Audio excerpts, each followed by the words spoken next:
guys, we need to have a talk. It's time I came clean about something and made a confession and exposed to you guys a dark part of the channel. A part of me that I'm not proud of. Events from my past that haunt my dreams to this day. I used to be a door-to-door knife salesman. Now I know, tons of you are hitting unsubscribe right now, but before you click away on this video, let me tell you the story, because it's a tragic one.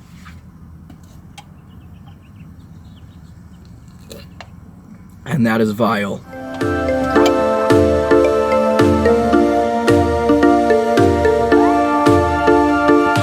The story starts a handful of years ago when I was a freshman in college. It's my first year in college. I've moved to the city, trying to figure out this new part of my life, you know, just out of high school. And things are going pretty good for me. Had a girlfriend. School was fun. Had a good little group of friends I was hanging out with. But one thing I didn't have was a job. And so I went out looking for a job. And there was a little bit of a career fair going on at my school. And I went there. I thought this was a great opportunity to find employment. And while I was there, in the back of the room, I saw this big poster that had a hunting knife on it. And it had kitchen knives and other things on there too, but the hunting knife caught my attention. And so I made a beeline straight for that table. So keep in mind, I'm 18 years old and I was interested in knives. I've always been interested in knives, but I was just now kind of starting to get into good pocket knives, right? When I graduated high school, I made a point to buy myself two really nice knives. You know, two knives that are a little more expensive than things I bought in the past. That kind of opened my world, opened my eyes to this new world of knives. And the two knives I bought, I've talked about in the channel before, were the Gerber Flat Iron and the CRKT Fossil. And so after buying these knives, I found a video on the Gerber Flat Iron by Doc P190B. I watched that, and then that just kind of spiraled me into knife YouTube. I started watching Metal Complex and Nick Shabazz and stuff. So knives were on my mind. So I walk up to this knife counter and start talking to the representatives there. And they had all kinds of cool stuff there on their little table. They had some kitchen knives. They had these little tiny, kind of crappy folders that I wasn't really interested in. But they also had K-bars.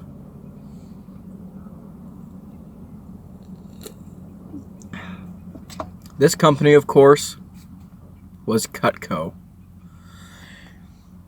And so I joined up.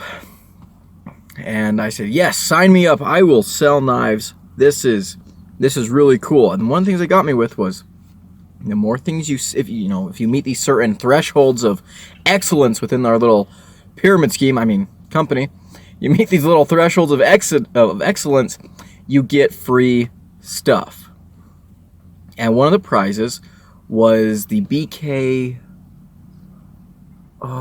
which one was it? I can't remember what it was, but one of the BK, big survival type knives. And I was just fascinated. I was like, yes, this is the greatest job ever. I get paid for this. I get paid commissions for selling knives. And so I jumped into it. I went to this little training and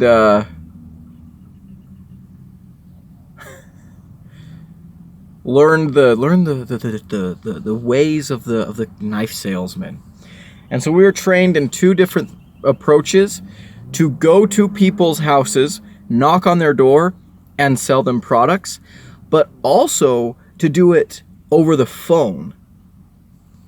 And the way that they had us start it was with over the phone stuff. And obviously, like all pyramid schemes, you start with your family and friends. And so I was calling my family and friends. Basically, I uploaded all of me and my boss, bless his heart, Devontae. We went over all of my contacts in my phone, and I had this binder, and we put everything down on this binder. I was like, okay, you're going to call so many people each day, and you're going to sell them stuff. You're going to, sell them these packages. And I remember the package that he really wanted us to sell, the one that he really wanted us to push on was the, was it the Homemaker Kit or something? I can't even remember what it was called. Anyways, about $1,000 knife set. And the way we were supposed to do it is we start off asking people, what are your kitchen knives like? Stuff like this. And we slowly, just kind of make people feel bad about the knives they already had in their kitchen, and then hype up the stuff we have. Cutco had this special serration where, never need sharpen this, that, and the other. But if it does, we offer free sharpening and, all, kind of good stuff. This, that, and the other. And honestly, I'm not going to trash the brand too much. Actually, I kind of will. But anyways, just those kind of scummy salesman strategies, I guess. I started making my phone calls. And you'd sell these kits, and then you'd get part of the whatever you sold. You got a part of that, right? And so I remember the first few weeks that I was working there and selling stuff, I was making bank. Like, I was making really good money. And obviously, I sold some stuff to my parents, sold some stuff to my grandparents, sold some stuff to my girlfriend's family. But then one of the things that we would do too was after we were done with a phone call, or if we went to door-to-door stop, we would, after we got done selling everything, we'd say, all right, now please give me at least 3 recommendations of your friends that I can contact next. Making those connections, making that networking happen. And so, I started selling to, more people. And one of the things that we would do for the door-to-door stuff is we would take, Cutco makes these scissors. I'm sure you guys are all pretty familiar with Cutco, but we'd take a penny, we'd cut it with the kitchen shears, which they are pretty nice kitchen shears, actually. My folks still have the ones they bought. They like them. They still have all the whole set that they bought for me. I want to get them some new kitchen knives. It's kind of an apology. But, we cut that penny with the scissors. We would also cut pineapples with the main knife that comes in the set. And we cut tomatoes, and with the smaller paring knife, it wasn't the paring knife, it was the small, what was it called? This was a long time ago. This was like 4 years ago. I can't remember the names of all their knives.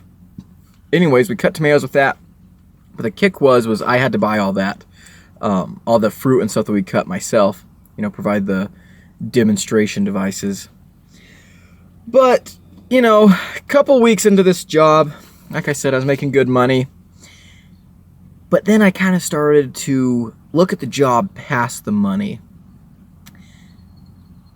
And I felt like kind of a dick. Not gonna lie. And then I kind of stopped making as much money. A couple people that I was selling to were like, no, I think I'm gonna pass, or I'm just gonna buy one thing, this, that, and the other. I was like, yeah, okay, whatever. Well, my boss did not like that at all. And so he called me into his office. He said, your sales have gone way down, Gideon. Oh, here's the thing too. We need to go into this. I was meeting these different thresholds, and I got for free as rewards. I remember the first time I hit a threshold, I'm in the office. We had this little office that we'd go to just kind of report in with our stuff. Go to the office, and Devontae, the boss, he gets up there. I shouldn't be using his real name. Yeah, whatever. He won't be able to. Whatever. Anyways, he gets up there, and he's like, Gideon, please come to my office. And he's like, everyone give Gideon a round of applause. Everyone's clapping and stuff, and I'm kind of excited. I'm like, oh yeah, I met one of the checkpoints. Woo! And I go into his office, and he sits down behind his desk, and he reaches into his drawer and says, you've been doing outstanding work, Gideon. Outstanding. And he handed me a fork. a single solitary dining fork. And I was kind of like, really? Really? But, you know, I understood this was just the first prize of many. So I also ended up getting an ice cream scoop and a fillet knife. And that was the last one I got. The fillet knife was kind of cool. I've still got it. Maybe I'll do a video on it. Anyways, I did not get the BK knife. I really wanted that knife. It never happened. So, anyways, fast forward again. You know, I'm kind of jumping around.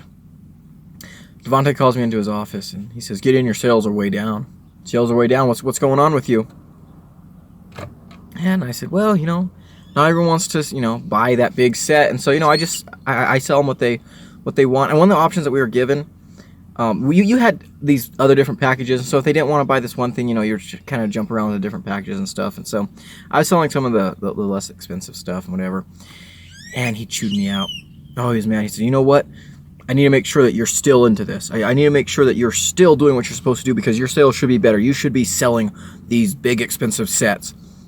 And so he had me do an over-the-phone sale right there with him in his office while he was watching. He was standing over there, over me, just watching me. And he's like, "You know, do you want to be the best in the district? Do you want to be the best in the area? You know, this, that, and the other." So I did this sale over the phone, and I was just feeling real sick about it.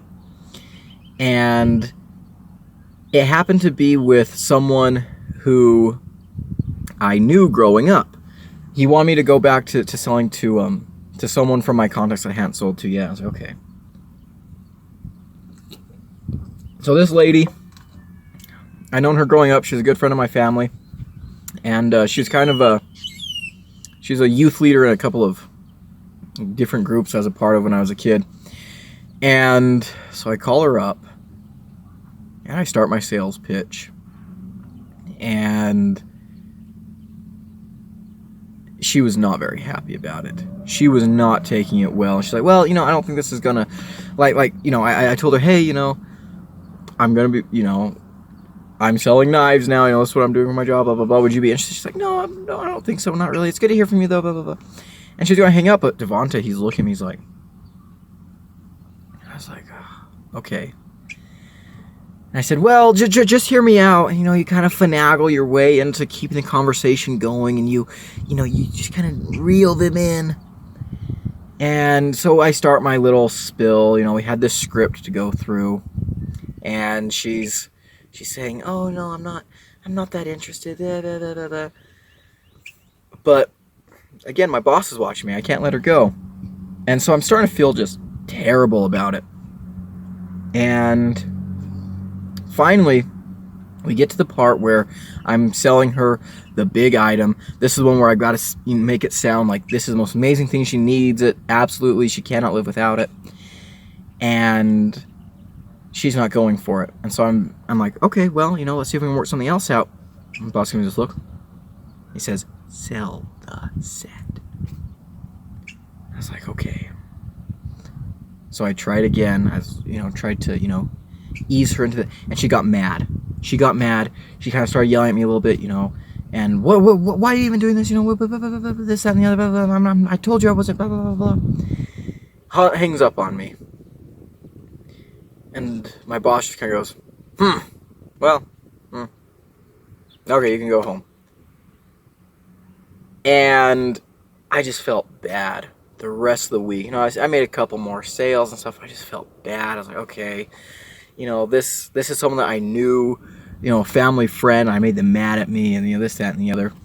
And so yeah, I ended up quitting that little job right as the pandemic hit. Something else that got me all on board with the whole thing was when I first showed up to work there. The boss, he took me out for dinner, and we went out to dinner. Got some. Where did we go? I think we got some wings somewhere. And, he was hyping me up on this, that, and the other. And, oh, you're going to do so good in this job. And, we're one of the best in the area. We're competing against all these other places in, Texas and Arizona. And, you know, Southwest and this, that, and the other. And I was like, oh, yeah, okay, good deal. But, you know, it you know, get you hyped up. You know, you want to join this pyramid scheme. You want to make that money. You want to be part of something bigger than yourself and this, that, and the other. For any young people out there. And you know what? Actually, I'll say that I was going to advise you to just stay away from things like that.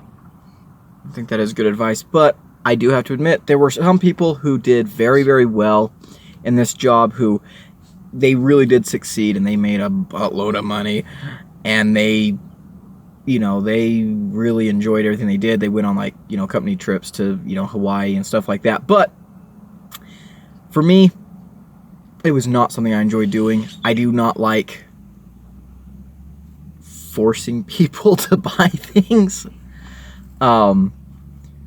You know, I don't like, and essentially, like, as a reviewer now, I mean, some people could argue that I'm still kind of doing the same thing. Like, I'm trying to sell products. I'm not, right? And I'm not, like, sponsored by any brands or anything, right? Like, no one sends me stuff and they're like, sell this for us.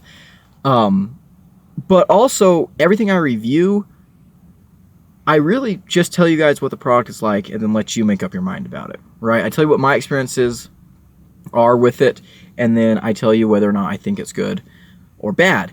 And even then, I say, hey, you know, this knife is good for certain people. You know, if you're not into this aesthetic, if you're not into this, that, and the other, if you don't have a use that fits this particular niche, pass on this item, right? And that's not an option when you're a salesman, right? When you're a salesman, everyone needs everything all the time. And you have to convince them of that. And I just didn't like that at all. So there's the dark secret of the channel. And also, though, I guess the plus side of that was that got me into thinking about knives as tools or products. Knives as products, right? That got me thinking about things like ergonomics, design. I got real deep into knife steel because, you know, on our thing we were supposed to say it's a high carbon stainless steel, and I was like, okay, well, what steel do we actually use? So I looked that up and stuff, looked up testing of different steels. So I got really into stuff like that. And so a lot of things that I learned while doing that job, you know, I applied to this channel and stuff. But at the end of the day, and again, you know, they were kind of associated with K-Bar. We also sold like K-Bar products and stuff. And I mean, I don't have anything against K-Bar or any of that, but Cutco and what was it? Vector. Vector's the overarching company that sold the products. It was an experience for sure. Not something I think I'd really do again. Later on during the pandemic, when I was a student just doing part-time, the pandemic kind of messed me up school-wise, but I was doing stuff part-time looking for a job. Of course, pandemic, no one's hiring. I did get involved in another pyramid scheme, which was even worse. Maybe I'll tell that story sometime, but it was a really painful one. Still, you know, you live and you learn. And I think it's because of that job, you know, it kind of got me to, you know, kind of despise knives. And I really didn't like that. And so in order to kind of get my spirits up again about knives, about these objects I enjoyed for so long, I started the channel. And I kept the channel going throughout the pandemic because it was something good to do for, you know, in my free time. But yeah, there it is. Weird experience, but figured I'd share it because it's knife related. It's kind of a big part of my knife stuff, and I've never told the story on the channel before, so there you have it. Anyways, that's what we have for today, guys. Oh, what am I carrying? Well, actually, I've got a bunch of stuff here. I'm actually on my way to work this morning. I was helping a buddy move since I have a pickup truck. Don't own a pickup truck. Everyone will just, you know, ask you to move stuff. That's okay. I appreciate helping. I was glad to help him move. He's a good friend. So I was helping him move earlier this morning. My shift doesn't start for another about 30 minutes. So here I record something. For those of you that have been keeping up with the channel, tomorrow I leave for field camp. So yeah, actually just a couple days ago I got back from doing field work with the buddy I helped move. I'm his research assistant, but yeah, it's been crazy. Anyways, in the pocket today, Civivi Pletheros, however you say it. Been carrying this knife a lot recently. Excuse me, a little bit congested. But yeah, Elijah Isham design, cool knife. Got all kinds of pocket lint in it right now.